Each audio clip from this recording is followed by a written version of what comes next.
Today's edition of CNN 10 gets off the ground with 4 proposed space missions, and they go well beyond the moon and Mars. I'm Carl Azuz at the CNN Center. Thank you for taking the time to watch our show.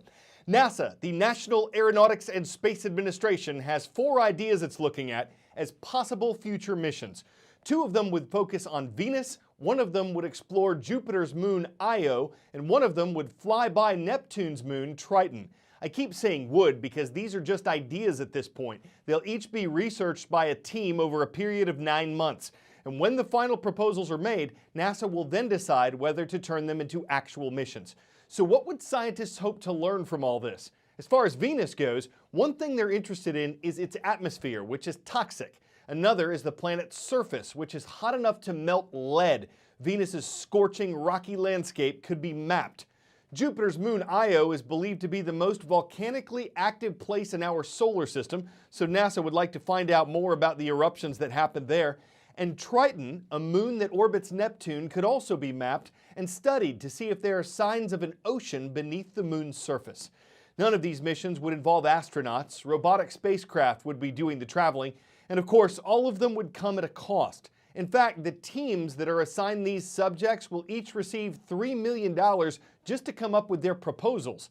If any of those are approved for missions, Space.com says each one would be limited to a price of $500 million, but that doesn't include the costs of launching the spacecraft and supporting it while it's in space. And for reference, the Juno mission alone, from developing the spacecraft to getting it off the ground to processing all of its information, was more than $1 billion.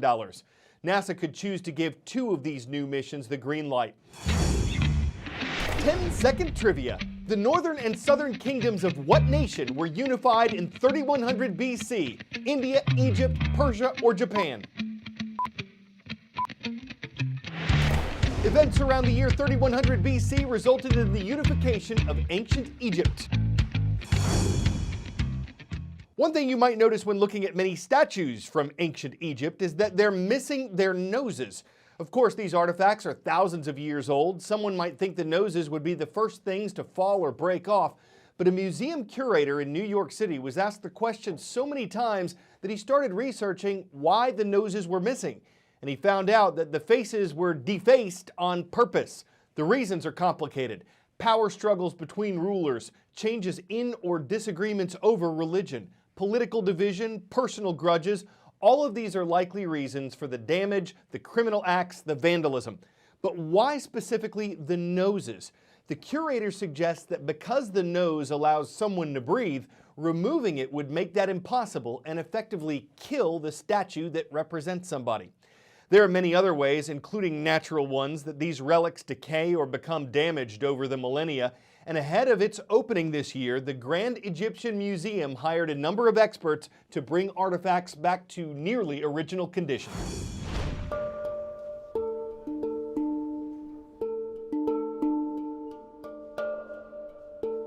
It's a labor of love.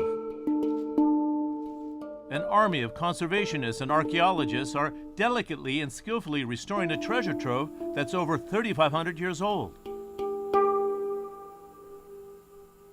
It belongs to Egypt's pharaoh Tutankhamun, better known as King Tut.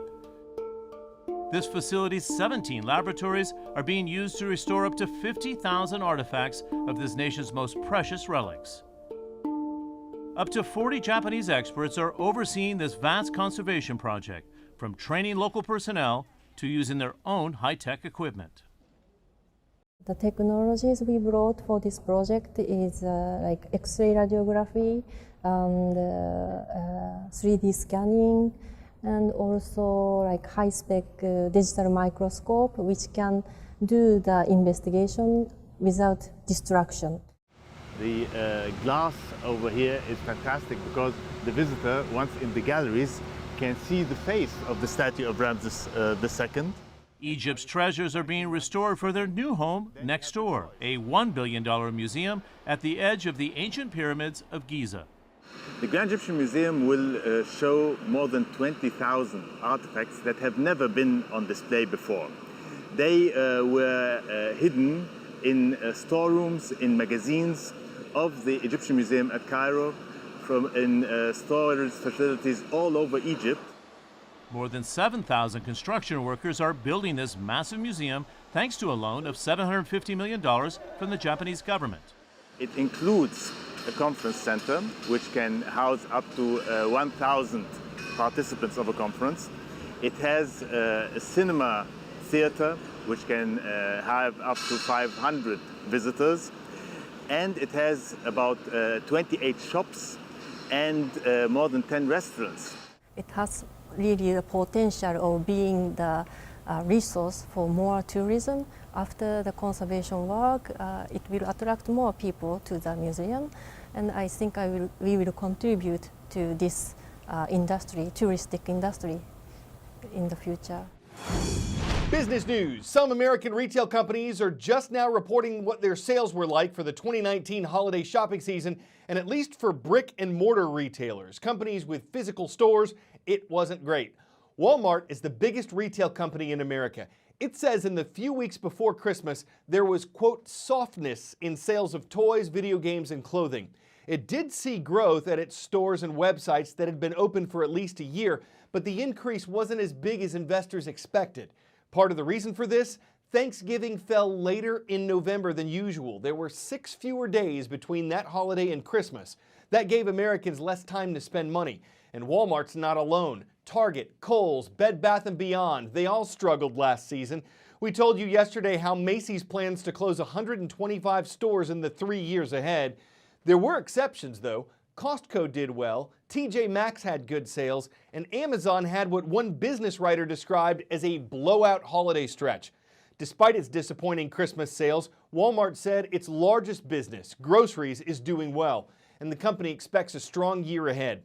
It's been able to survive and thrive in the age of Amazon, and it's made a number of changes to do it. Online grocery pickup and delivery is part of that. There are also changes taking place in Walmart stores themselves, but it's hard to say what the overall impact of robots will be.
Our last story this Thursday is about a match made in heaven. Dog heaven. Honey and Duke are the names of the dogs. They're rescue mutts in South Carolina, and apparently they have a lot in common. They both love treats, and they're both dogs. So with costumes custom tailored for the occasion and a ceremony attended by close human family and friends, Honey and Duke were officially united as dog and wife, and the dessert truly took the cake.